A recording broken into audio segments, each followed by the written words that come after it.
Hey guys, Billy Presnell here with Dream Guitars again for another lesson for you on the interwebs. Some more knowledge for your mind.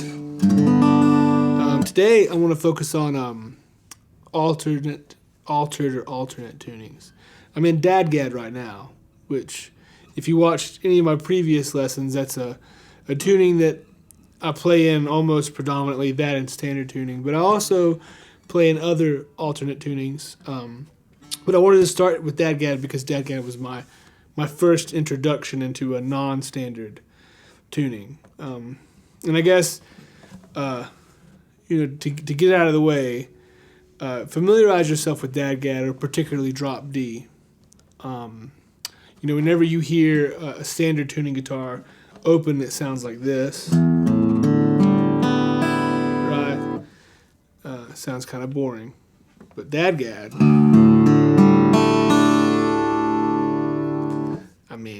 I don't even think that's subjective. I think that we know which one's better.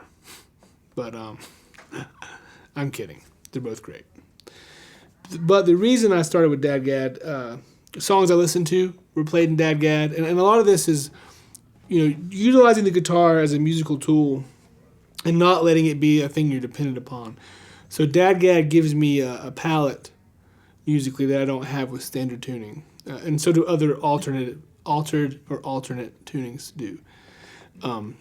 And most of my methods of altered tunings are keeping D, A, D on strings 6, 5, and 4.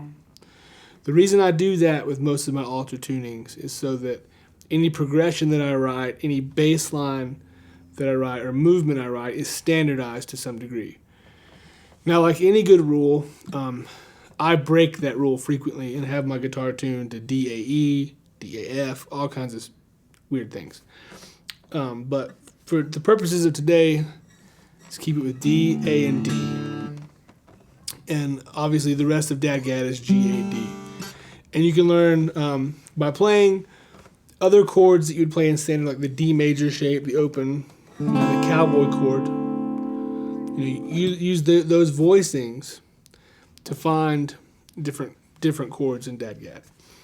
But further from that, I use Dadgad to kind of traverse the guitar. So I'll take D, A, D, G, A, D, and now I'll drop the G down to an F sharp.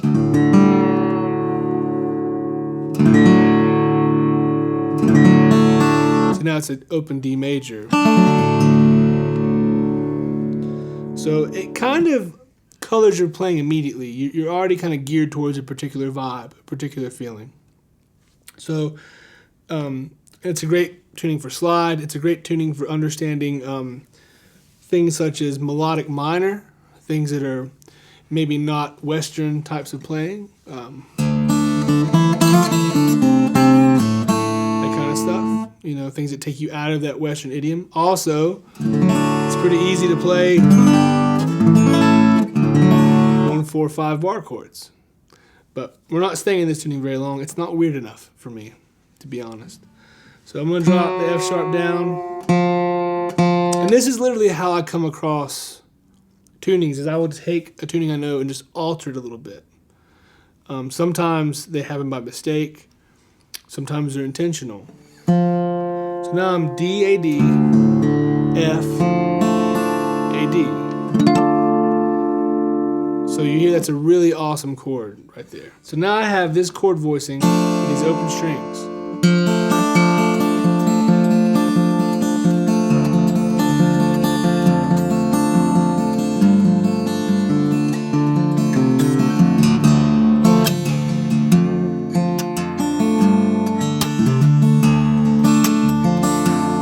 You'll see a lot of what I'm doing with my bass lines throughout these other tunings are going to be in similar places. I'll either choose, the way I look at it is even or odd.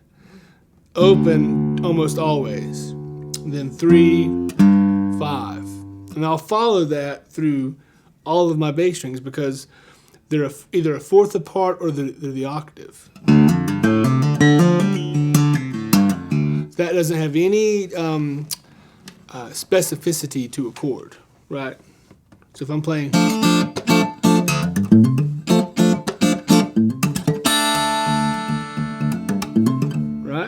So I'm going to take this tuning a little bit further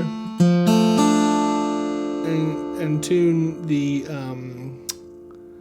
first string down to a C. And I forgot to mention I'm playing this incredible Klein guitar that is a massive guitar. It's huge. But it's great for this type of exercise because of the multi-scale, the bass response. It's a big body guitar. It gives me a lot of frequency range that I don't get out of a lot of smaller guitars. See how much that changed the feel? And a lot of times I'll use these tunings just open to kind of inspire me to play.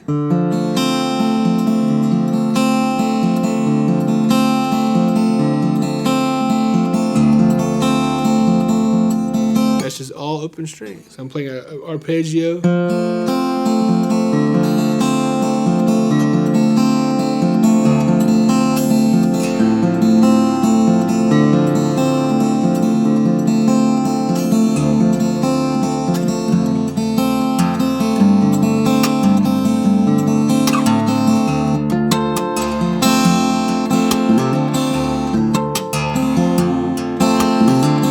You can see right there, I'm doing the same odd exercise. Open 3/5.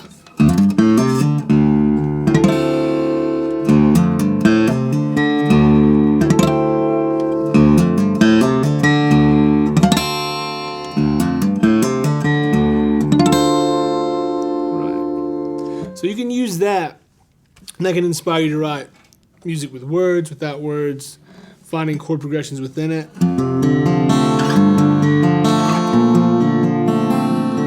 And I encourage you to explore these tunings. Use the consistency of your bass strings, D, A, and D, to give you a sense of familiarity with what you're doing. So you know if the voice of these strings is what it is. If it has a melancholy sound to it, or a more spooky sound to it, or even a happy sound to it. You can use that to kind of help color your bass lines. So you hear this.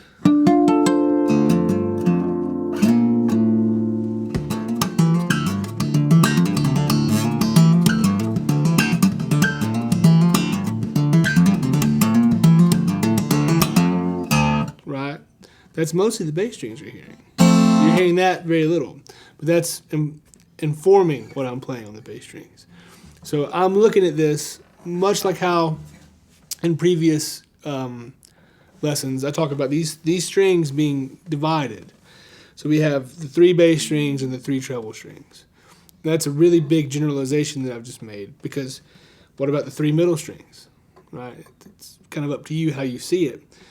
But I try my best to separate this out like a piano would be separated, so that I have ease of balance. And then there's always a gray area. There's always that kind of a thing that you can utilize as well, that has different voices, different properties, different techniques are applied to it. So I'm using this as a totally chordal thing. Now, what I'm not doing yet is playing melody, right? I'm just playing a groove, a feel, with a chord. Just one chord, that's it. So you hear...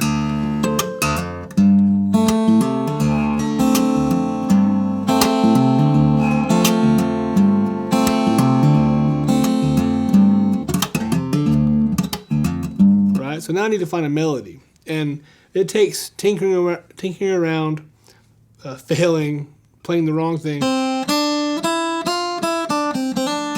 got lucky with that.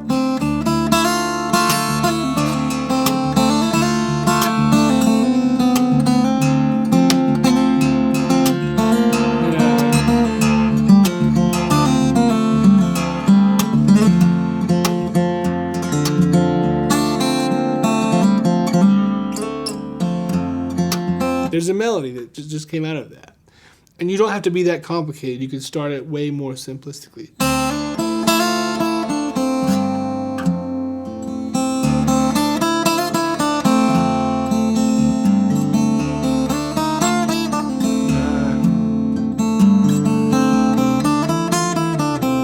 It's important to be able to hum what you're writing, to be able to really internalize it, and it not just be this mechanical thing you do.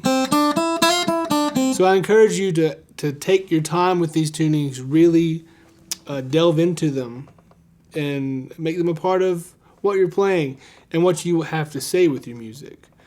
Let them inspire you, but don't let it just be something you do mechanically. Don't let it just be a...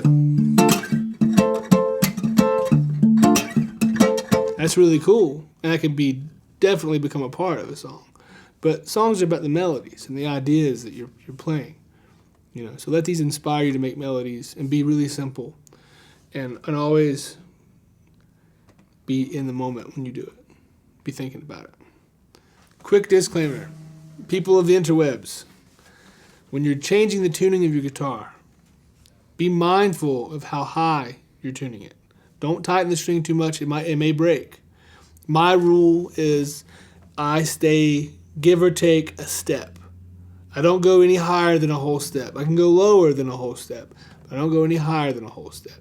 You can do a lot of different things with these 3 strings. They're typically tuned G, B, and E. So you can go up or down a whole step safely. You can go down much lower, but try to be creative with how you utilize this. You could have a triad of GBE, GBD, CEG, all kinds of things you can do. Just be mindful to not break your strings. Don't break your strings. Don't do it. Anyway, this is, I guess, part 1 of alternate or altered tunings. I guess check back in for some more stuff about altered tunings. Thanks, guys.